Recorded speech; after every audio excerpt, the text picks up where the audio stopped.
이 말씀을 가지고 고난을 이기는 하나님의 능력이라는 제목으로 말씀 나누려고 합니다. 격려라는 단어는 용기나 의욕이 솟아나도록 북돋아 줌이라고 사전에 나와 있더라고요. 여러분들은 보통 어떨 때 격려하십니까? 힘겨워하는 사람들, 좌절한 사람들에게 찾아가서서 힘내라고 위로하며 보통 격려들을 하시지요. 오늘 바울도 지금 디모데를 격려하고 있습니다. 그런데 좀 터프하게 격려합니다. 우리가 일반적으로 하는 격려와는 다르게 굉장히 터프하게 디모데를 격려하는 내용이 오늘 본문이지요. 역경 속에 있는 디모데를 향한 바울의 격려를 오늘 한 절 한 절 살펴보도록 하겠습니다.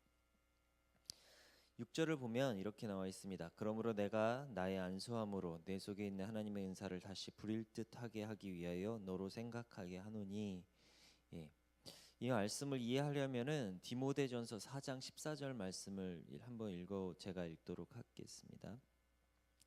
내 속에 있는 은사 곧 장로의 회에서 안수 받을 때에 예언을 통하여 받은 것을 가볍게 여기지 말며.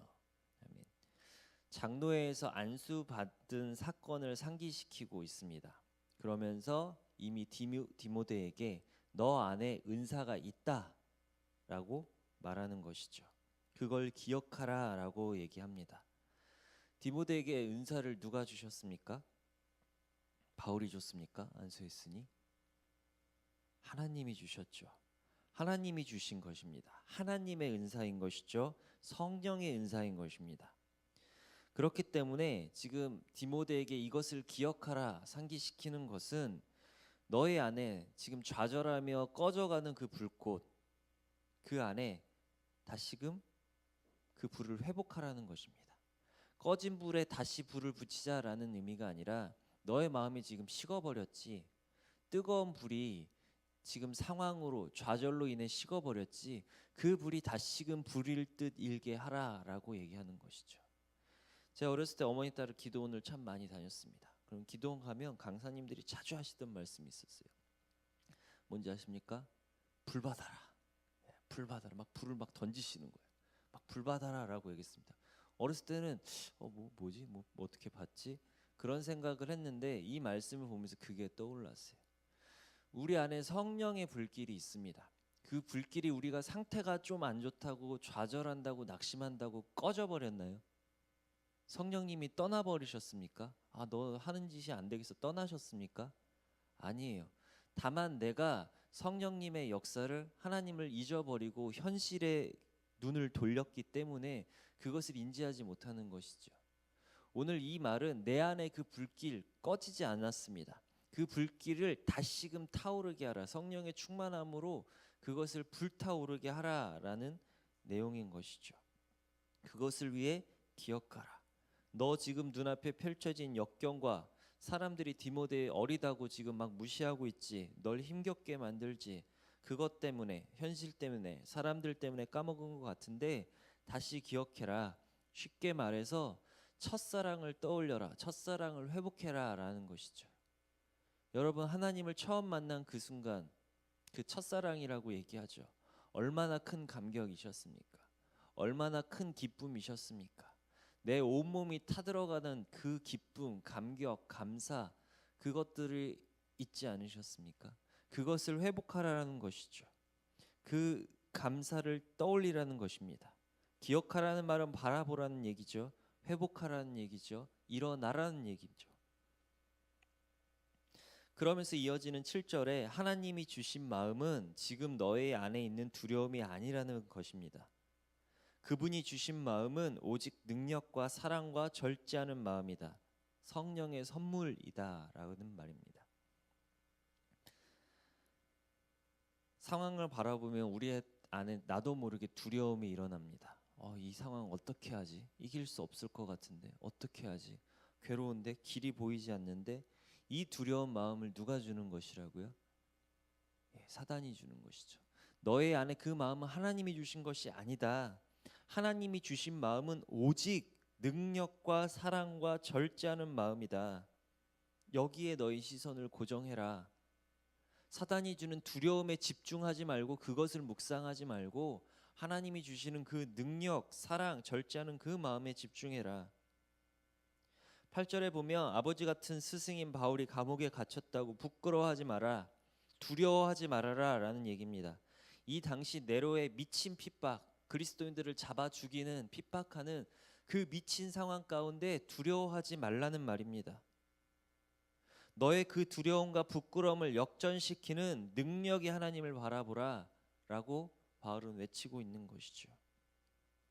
그러면서 이렇게 얘기합니다. 오직 하나님의 능력을 따라 복음과 함께 고난을 받으라. 아멘이십니까? 네, 저희가 아멘을 했지만 사실 여기에 물음표가 듭니다. 응? 이게 무슨 격려야? 지금 힘들어하는 사람한테 더 고난을 받으라니.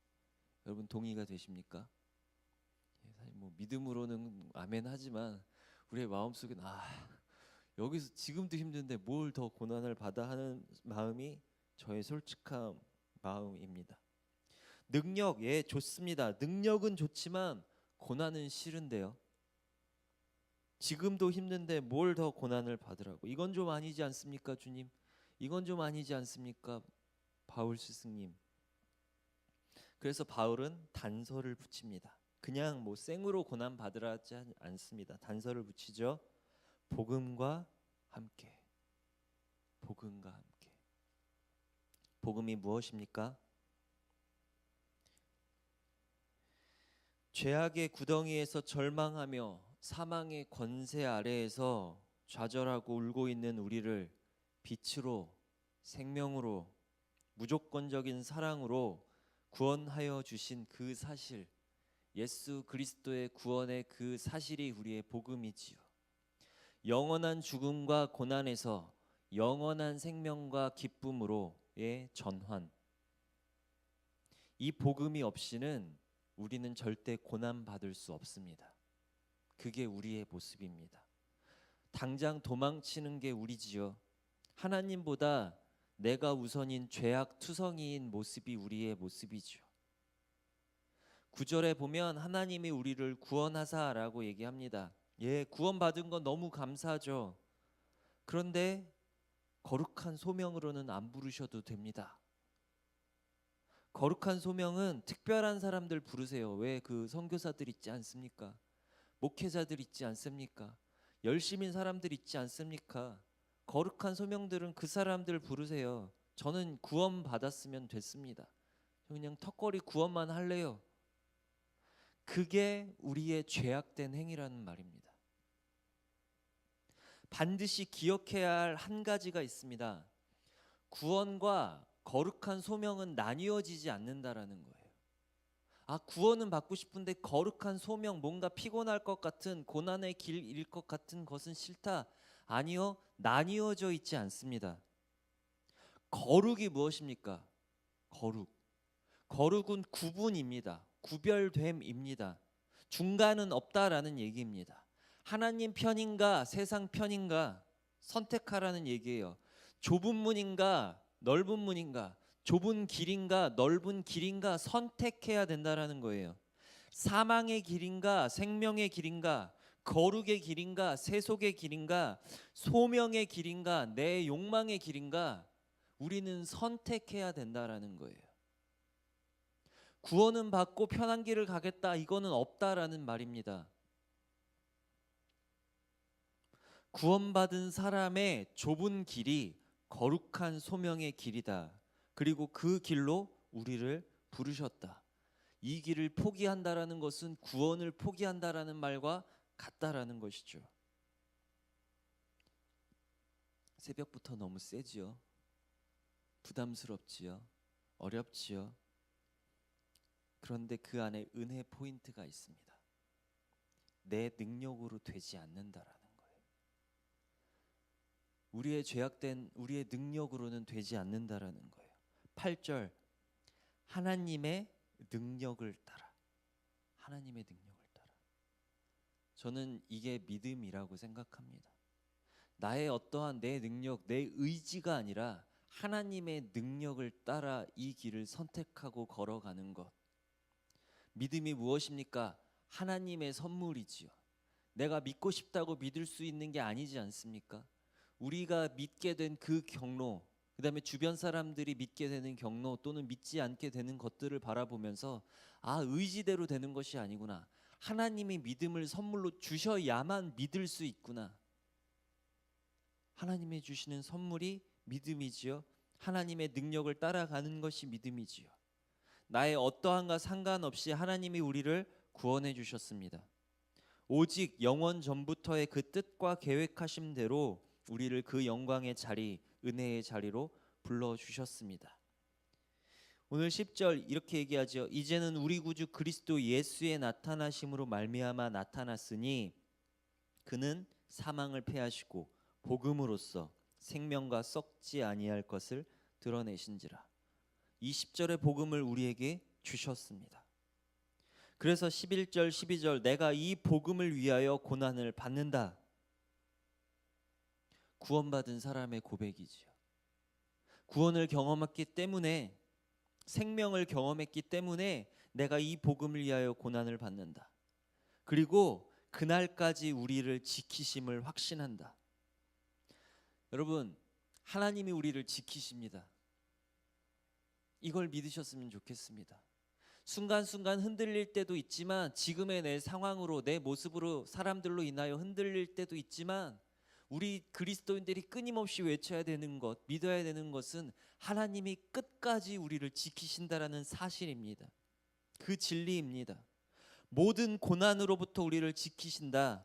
하나님에게 그런 능력이 있으시다. 만왕의 왕, 능력의 주 그 하나님을 신뢰하는 것, 그 하나님을 신뢰하며 고난의 길에 한 발자국 내딛는 것, 우리가 그 한 발자국을 내디딜 때 주님이 일해 나가시는 것, 상황을 역전시켜 나가시는 그 하나님, 그 하나님을 따라가는 것. 그래서 13절 14절 이렇게 얘기합니다. 그러니 디모데야 아름다운 것을 지켜라. 우리 안에 거하시는 성령으로 말미암아 그 아름다운 것을 지켜라. 오늘 우리가 지켜야 할 것이 무엇일까요? 오늘 하루도 우리는 치열하게 살아갈 것입니다. 그 치열함 가운데 우리가 지켜야 할 것이 무엇입니까? 나의 명예입니까? 나의 재산, 돈, 어떠한 것입니까? 내가 가장 지켜야 할 것, 우선적으로 지켜야 할 것이 무엇인가? 가장 아름다운 것이 무엇인가? 각자 오늘 기도하시며 답을 구하셨으면 좋겠습니다. 지킬 수 있는 힘과 능력을 구합시다. 무엇보다 믿음을 구했으면 좋겠습니다. 성령으로 말미암아 살아가는 오늘이 되기를 구했으면 좋겠습니다. 그것이 하나님이 우리에게 주시는 최고의 은혜인 것 같습니다. 기도하시겠습니다.